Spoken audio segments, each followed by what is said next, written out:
Olá, meus irmãos, minhas irmãs, sejam bem-vindos. Hoje, na nossa escalada bíblica, nós falaremos sobre o livro de Zacarias. Peço que você abra lá então, no capítulo 4, nós leremos nesse primeiro momento o versículo 6. Diz assim: Prosseguiu ele e me disse: Esta é a palavra do Senhor a Zorobabel. Não por força nem por poder, mas pelo meu espírito, diz o Senhor dos exércitos. Bom, irmãos, na semana passada nós falamos do livro de Ageu, hoje Zacarias, que é o penúltimo livro, e depois, semana que vem, Malaquias.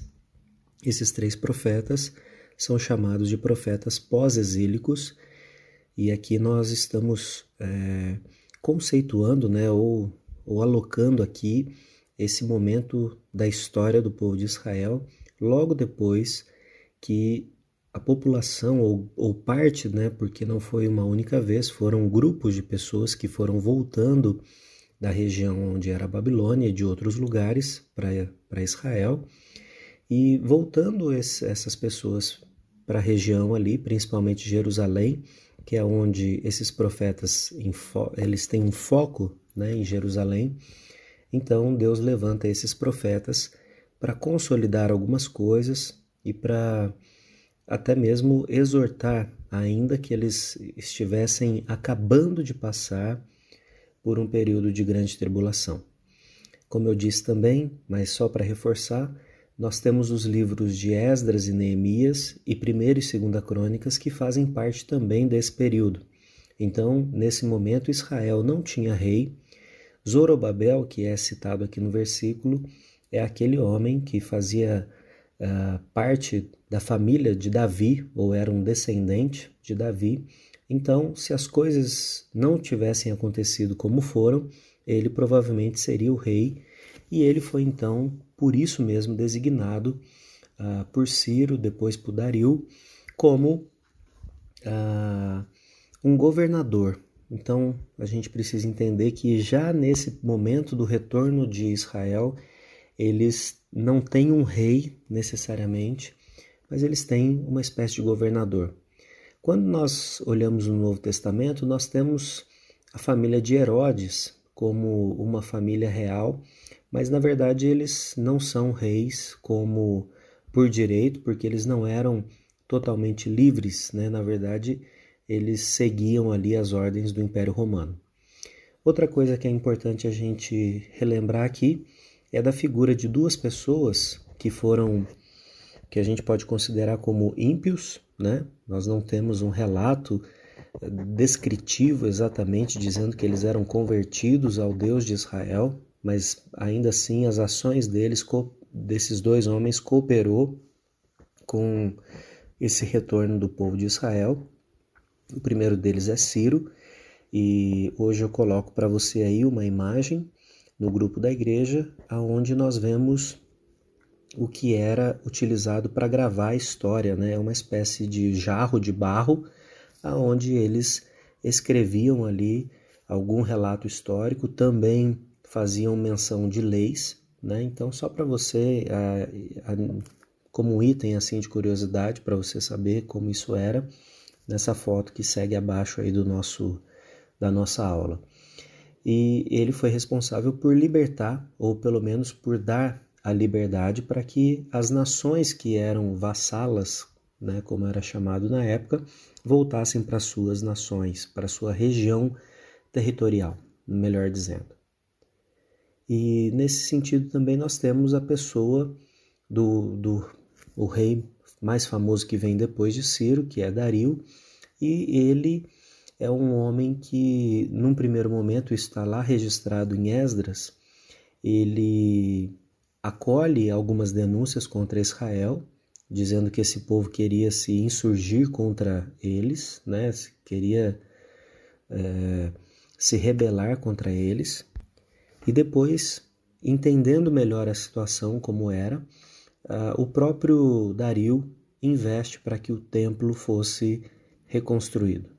Nós temos então, como vimos na semana passada, o profeta Ageu trazendo essa mensagem necessária de que o povo precisava reconstruir o templo, e a reconstrução do templo envolvia também uma reconstrução moral, uma reconstrução de identidade, e nós vamos ver um pouco disso também aqui. Então, resumindo o que foi dito até aqui, nós temos Ageu, Zacarias e Malaquias como profetas pós-exílicos, e veja que mesmo com o castigo, mesmo com os anos de dificuldade que esse povo passou, praticamente uma geração, né? Contando que uma geração durava mais ou menos 30 e poucos anos, até 40 anos, naquela época, e mesmo assim eles voltam para Jerusalém e ainda com dificuldades em fazer aquilo que o Senhor tinha pedido para que eles fizessem. Bom, então um pouco da mensagem do livro de Zacarias. Esse livro ele tem alguma dificuldade para ser entendido, porque ele é colocado em termos de visões, né, de mensagens que são recebidas por esse profeta. Aqui nós ainda temos a mensagem ou a questão da construção, da reconstrução do templo, e é importante a gente destacar, mais uma vez, que Deus enfatizava esse aspecto da reconstrução não porque ele queria os sacrifícios ou porque ele só poderia agir no povo se tivesse um local físico, mas o templo ele representava um sinal de que a aliança de Deus havia sido renovada. Se você ainda continuar com a sua Bíblia aberta no capítulo 4, veja só o versículo 9, quando diz assim: As mãos de Zorobabel lançaram os fundamentos dessa casa. Elas mesmas a acabarão, para que saibais que o Senhor dos Exércitos é quem me enviou a vós outros. Então aqui nós temos uma mensagem que valida tanto o profeta Zacarias como essa promessa de reconstrução e a bênção, né, de Deus em levantar dois homens, no caso Zorobabel como governador, num aspecto mais político, e Josué, que também vai receber algumas mensagens específicas nesse livro com relação à vida espiritual, a vida do templo, né, a vida religiosa, se você quer chamar assim, desse período posterior ao exílio. Só uma coisa que eu acabei me esquecendo de trazer aqui para vocês, irmãos, é lá aquela apresentação, né, que esses livros proféticos têm. Então, se você olhar o capítulo 1, o primeiro versículo, nós temos aqui um pouco da história de Zacarias, dizendo que ele era filho de Baraquias, que era filho de Ido. Então, aqui nós temos um retorno ao avô de Zacarias, e quando nós olhamos naquelas listas, né, das famílias de Israel, nós ficamos sabendo que o avô dele era então um sacerdote, né? E é uma das pessoas que nos primeiros grupos que retornaram para Jerusalém, o próprio avô dele, no caso aqui, esse sacerdote chamado Ido, retornou com o povo. Então, o interesse dele para com o templo tem esse sentido, né? Enquanto que Ageu, basicamente, ele fala da estrutura, vamos chamar assim, a estrutura bruta da construção, colunas, paredes, nós temos Zacarias assim mais refinado, falando de detalhes de como isso deveria ser feito, de utensílios, de coisas mais dessa natureza. E hoje, para entender o livro de Zacarias, nós vamos dividi-lo em duas grandes partes, que vai do primeiro capítulo ao capítulo 8 e do capítulo 9 ao 14. Então, essa primeira parte, que vai até o capítulo 8, é uma espécie de convocação feita pelo profeta para aqueles que haviam retornado, né, que estavam morando em Jerusalém ou ali próximo, né, que eles se arrependessem, que eles se convertessem e principalmente que eles se comprometessem com o Senhor, né? Então lá nesse contexto nós temos o seguinte: no capítulo 1, verso 3, a mensagem é: Tornai-vos para mim, diz o Senhor dos Exércitos, e eu me tornarei para vós outros, diz o Senhor dos Exércitos. 4. Não sejais como vossos pais, a quem clamavam os primeiros profetas, dizendo: Assim diz o Senhor dos Exércitos: convertei-vos agora dos vossos maus caminhos e das vossas más obras, mas não ouviram nem me atenderam, diz o Senhor. E aí ele vai continuar trazendo uma mensagem dura, e ele coloca um questionamento no versículo 5. Vossos pais, aonde eles estão? E os profetas, acaso vivem para sempre? Ou seja, toda aquela construção arrogante dos pais, dos antecessores, não deu em nada. Na verdade, esse povo aqui é o povo que tenta juntar as migalhas, juntar para reconstruir aquilo que foi antes tão grandioso, luxuoso, com tantas evidências da bênção de Deus. Agora, essa nação, esse povo precisa se reconstruir para que eles se reestruturem. O texto, como eu disse, o texto de Zacarias, ele vem cheio de símbolos, são visões, algumas delas são interpretadas com maior facilidade pelos comentaristas, outras têm alguma dificuldade em ser interpretadas. Nesse sentido, a parte mais complicada da interpretação de Zacarias é do capítulo 9 ao 14, que é essa segunda parte do livro, onde ele vai trazendo mensagens que se referem tanto à história do povo de Israel, como ao presente, o momento em que eles estão ali, e também fazendo um apontamento para um evento futuro, que os estudiosos entendem que seria o levantamento, o surgimento da Grécia, como uma nação que viria a trazer outras dificuldades, outras derrotas para esse povo. E de fato isso aconteceu, e lá depois, já bem posterior, no Novo Testamento, nós temos quando a Grécia cai para os romanos, e aí então segue nessa perspectiva. Apenas para que você tenha ideia um pouco do que significa essas visões, primeiro nós temos o chamado a reconstrução do templo. E como esse templo ele tem uma questão espiritual, então muitas vezes é descrito com essas perspectivas, com esses símbolos. Então nós temos algumas imagens, por exemplo, anjos montados em cavalos. Isso significa que o Senhor tem zelo, ele tem sentinelas, ele tem esse cuidado com o seu povo. No livro também aparece a questão dos chifres, e os inimigos são simbolizados nesses chifres. O chifre naquela época tinha um símbolo de autoridade, então os inimigos estão sendo destruídos.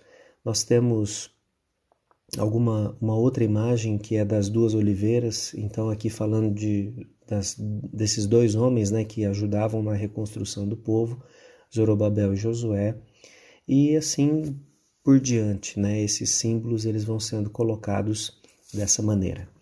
Fazendo então algumas aplicações para nós podemos começar pensando na seguinte: a única maneira de evitar a ira de Deus é nós nos arrependermos do nosso pecado.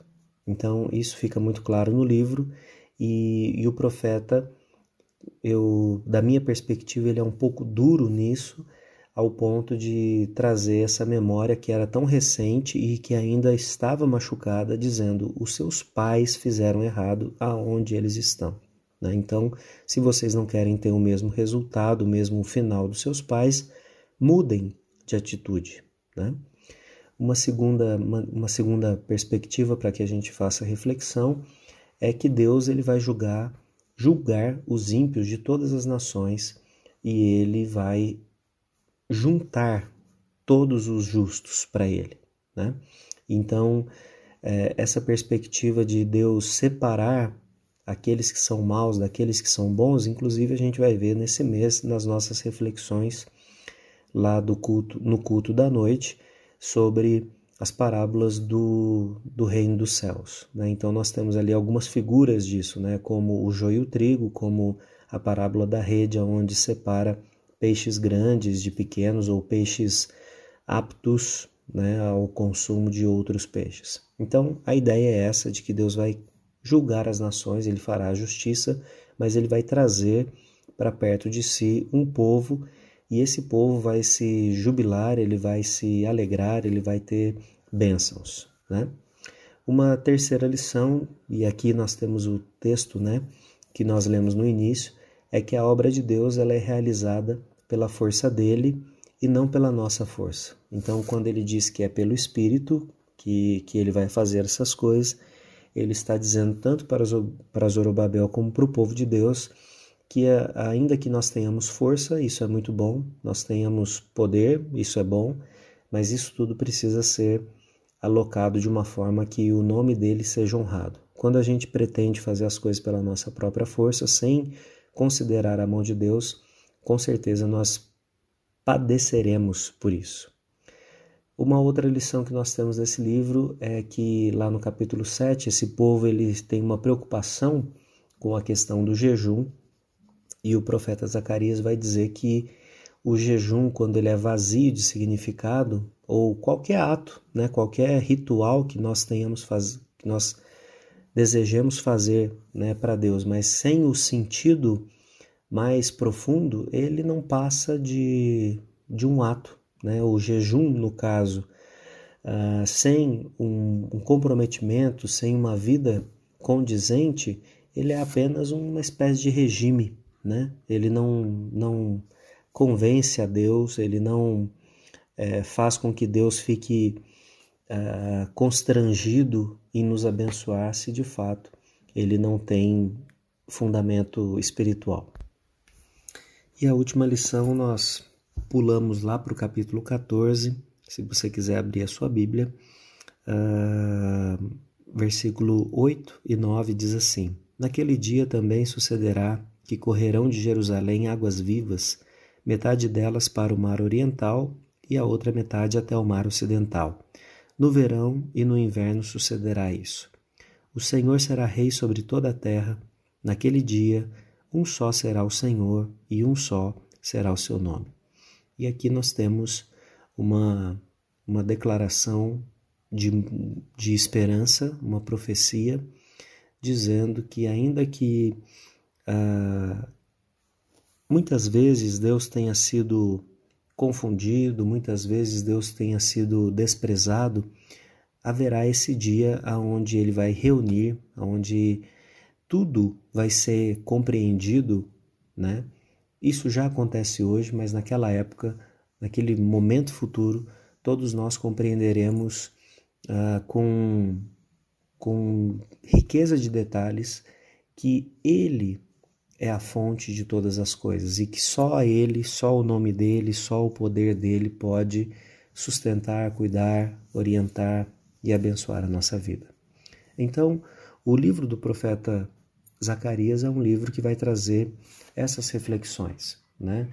Nós podemos aqui resumir dizendo que nós precisamos arrepender dos nossos pecados, que Deus fará justiça sobre todas as pessoas, que a nossa força ela é limitada, mas que a de Deus ela é suficiente, que os nossos rituais, até mesmo a reconstrução do templo em si, ela não tem significado, ela não tem poder para convencer a Deus de nada, a não ser que o nosso coração tenha atendido o arrependimento e a confiança nele.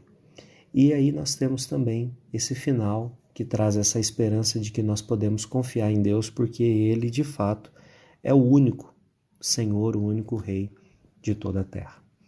Então nós chegamos aqui no penúltimo livro do Antigo Testamento. Na semana que vem, com a graça de Deus, nós vamos falar sobre Malaquias. Convido você então para reler esses livros, são livros pequenos, e leia no espírito de oração, pedindo para que o Senhor fale sempre com você. Que Deus te abençoe.